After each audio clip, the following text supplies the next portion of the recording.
Hello दोस्तों, आज हम एक ऐसी चीज़ के बारे में डिस्कस करने जा रहे हैं जो कि सबके सपनों में होती है। जी हाँ, फाइनेंशियल फ्रीडम। जी हाँ, वो दिन जब पैसा आपके लिए काम करता है, आप पैसों के लिए नहीं। लेकिन सवाल ये है कि ये कैसे जल्दी से मिलेगा और हमें कितना पैसा चाहिए इसके लिए। तो इसके लिए हमें थोड़ा सा पेशेंस, थोड़ी सी प्लानिंग और हम पहुंच जाएंगे अपने सपनों के सफर पर। तो सबसे पहले जान लेते हैं फाइनेंशियल फ्रीडम होता क्या है।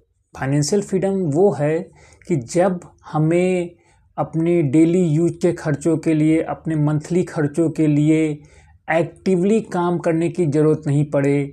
पैसिवली जो हमको इनकम हो रही है उसके थ्रू ही हम अपने सारे बिल्स पेमेंट कर दें, बच्चों की स्कूल की फीस दे दें, अपने घर के ग्रॉसरी के खर्चे निकाल दें।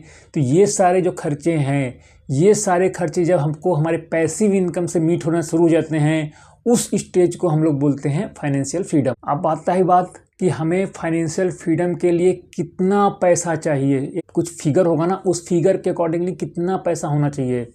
तो इसका थंब रूल जो बोलता है कि आपके ईयरली एक्सपेंसेस का 25 टाइम पैसा जो है वो आपके लिए जो होना चाहिए, तभी आप फाइनेंशियली फ्रीडम अपने आप को डिक्लेयर कर सकते हो। लाइक आपके मंथली खर्चे हैं वो है 50,000, तो आपके ईयरली खर्चे हो जाएंगे 6 लाख। मीन्स 6 लाख इंटू 25 यानी कि 1.5 करोड़ रुपीज़ अगर आपके पास हैं तो आप 50,000 के आपके मंथली खर्चे हैं तो आप अपने आप को फाइनेंशियली फ्री डिक्लेयर कर सकते हो। मीन सीधा सी बात है कि अगर आपके पास 1.5 करोड़ रुपीज़ हैं तो आपको 6 से 10% का भी रिटर्न अगर मिलेगा तो आप अपने मंथली खर्चों को ईजिली निपटा सकते हो। लेकिन एक चीज़ याद रखने की बात है कि मंथली खर्चे जो हैं वो स्टैगर्ड नहीं होते हैं, वो टाइम टू टाइम इन्फ्लेशन के आने से बढ़ते भी रहते हैं। जो रकम आपको 50,000 रुपीज़ आज के लिए लग रही है, हो सकता है आज से 10 साल बाद वो आपको 1 लाख रुपए खर्चा करने पड़े।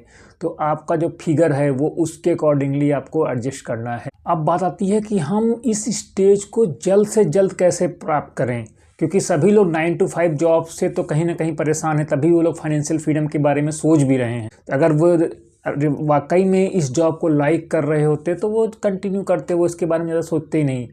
दे are thinking about financial freedom means they are not feeling well with their job. तो अब हम बात कर लेते हैं कि इसको जल्दी से कैसे अचीव कर सकते हैं। सबसे पहला पॉइंट है कि आप इन्वेस्टमेंट करना शुरू कर दीजिए जल्द से जल्दी।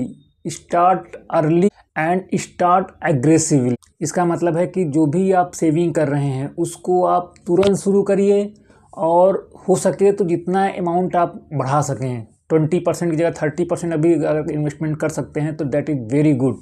इससे क्या होगा कि आप अपने फायर नंबर को, फाइनेंशियल इंडिपेंडेंस रिटायर्ड अर्ली वाले नंबर को जल्द से जल्द पा सकते हैं।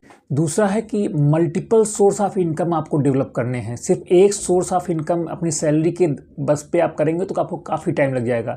मल्टीपल सोर्स लाइक आप अपना रेंटल इनकम भी जनरेट कर सकते हैं। अगर सपोज कोई आपने ऐसी प्रॉपर्टी ले ली है जहाँ पे आपको रेंट मिल रहा है, कोई ऐसे स्टॉक ले सकते हैं जिनमें डिविडेंड मिल रहा हो, डिविडेंड इनकम हो गई, या आप फ्रीलांसिंग कर सकते हैं, या कुछ और साइड बाय साइड हसल अपना शुरू कर सकते हैं जिससे आपके मल्टीपल सोर्स ऑफ इनकम होंगे तो आप ये नंबर जल्द से जल्द पा सकते हैं। थर्ड पॉइंट है कंट्रोल योर अननेसेसरी एक्सपेंसेस। हम लोग काफ़ी सारे खर्चे ऐसे करते हैं जिनकी वाकई में हमें ज़्यादा ज़रूरत नहीं होती है।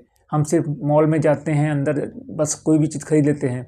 तो हमें ऐसे खर्चों से बचना चाहिए और सेव अच्छे से हम तभी कर पाएंगे जब हम अपना एक्सपेंस कम करेंगे। तो हमें अननेसेसरी एक्सपेंसेस से बचना चाहिए। एंड इन्वेस्ट जो करना है, हमें हाई ग्रोथ वाले जो असेट्स हैं उनमें इन्वेस्ट करना है। सच लाइक इक्विटी में जा सकते हैं, रियल एस्टेट में जा सकते हैं।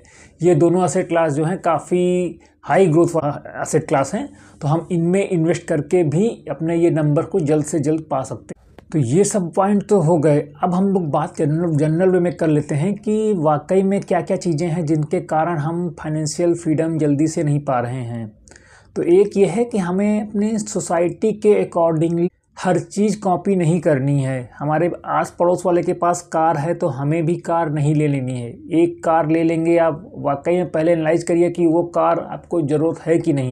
अगर आपके पास 1-1.5 करोड़ रुपए है और आप 5-6 लाख की कार ले रहे हैं, दैट्स ओके। लेकिन अगर आपके पास 5-6 लाख रुपए है या इवन आप लोन लेके अगर कार ले रहे हैं तो ये वाइजेबल डिसीजन नहीं होगा आपको एक इसके बारे में सोचना पड़ेगा। और अगर आप किसी अर्बन इलाके में रहते हैं जहां ओला उबर वगैरह की सुविधाएं उपलब्ध हैं, तो वहां तो आपको जितना हो सके उतना डिले करना है कार वगैरह लेने में। सिर्फ आपके पड़ोसी के पास कार है, इसके लिए आपको कार नहीं ले लेना है। तो ये एक डिफरेंसेस हो गया। इसके अलावा क्या है कि हम अपने बच्चों का एडमिशन भी कई बार ऐसे स्कूल्स में करा देते हैं जिनकी फ़ीस हाई फाई होती है। हमें अच्छी एजुकेशन के लिए जाना है, महंगी एजुकेशन के लिए नहीं जाना। तो ये सेकंड पॉइंट हो गया। थर्ड पॉइंट में हम क्या कर सकते हैं कि जैसे कि हल्की फुल्की तबीयत ख़राब होने पे हम एक महंगे हॉस्पिटल में जाके एडमिट होते हैं।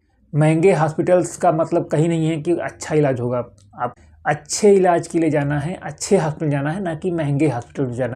और हमेशा फाइनेंशियल फ्रीडम का नंबर डिसाइड करने से पहले आपने सिंपली अपने मंथली एक्सपेंसेस इंटू 12 इंटू 25 नहीं कर लेना। आपको अपने बच्चों के एजुकेशन के लिए जो खर्चा लगने वाला है उसको एक अलग पॉकेट में भी कैलकुलेट करके रखना है। बिकॉज जो एजुकेशन सेक्टर है उसकी इन्फ्लेशन हमारे सेक्टर जैसे नहीं है 6-7%, उसकी इन्फ्लेशन डबल डिजिट में है, अप टू 12% तक की है। तो आपको आपके जो बच्चे के एजुकेशन के लिए जो फ्यूचर में खर्चा आएगा उसको भी रखना है, उसको भी काउंट कर। फाइनेंशियल फ्रीडम के लिए सिर्फ आपको अपना नहीं चलाना है। इसके अलावा जो आपके बच्चों की शादी में पैसा खर्चा होगा उसके लिए भी आपको सोचना, उसके लिए भी वो फिगर भी आपको अब बचा के रखना है, सो दैट उनकी शादी वादी में जो खर्चा होगा, क्योंकि हम लोग तो इंडिया में रहते हैं, हम लोग फाइनेंशियल फ्रीडम के यूएस के नंबर को कॉपी नहीं कर सकते हैं, because they are not much spending in their marriage, so we have to take care. इसके अलावा हमें नहीं भूलना है कि मेडिकल इमरजेंसी कभी भी किसी के साथ आ सकती, और इंडिया में जो है मेडिकल इमरजेंसी या मेडिकल एक्सपेंसेस इनकी महंगाई सबसे ज़्यादा है। अराउंड 15% की महंगाई दर चल रही है इसमें। तो हमें ये कतई नहीं भूलना है कि भाई मेडिकल इमरजेंसी कभी भी आ सकती है। हम अभी भी हमारे पापा लोग के हिसाब से 4-5 लाख के ही इंश्योरेंस करा के खुश रहते हैं, बट हमें हमेशा मेडिकल इंश्योरेंस उतना करना है कि जो कि एक critical illness such like cancer के ट्रीटमेंट के लिए हमें जितना खर्चा चाहिए होगा उतना खर्चे का एटलीस्ट हमारा मेडिकल इंश्योरेंस होना चाहिए। तो हमें इस चीज़ को भी कवर करना है अपने फाइनेंशियल फ्रीडम को डिसाइड करने। तो दोस्तों ये सब बातें थी जो कि हमने डिटेल में डिस्कस किया आपसे कि आपका फाइनेंशियल फ्रीडम नंबर कितना होना चाहिए, कितनी जल्दी पा सकते हैं, कैसे कैसे पा सकते हैं, और क्या क्या स्टेप हमें करने हैं, क्या क्या स्टेप हमें नहीं करने हैं। तो ये सब चीज़ें सोच के हमें अपना फाइनेंशियल फ्रीडम जल्द से जल्द पाना और एक अच्छी लाइफ जीनी है with all the health and.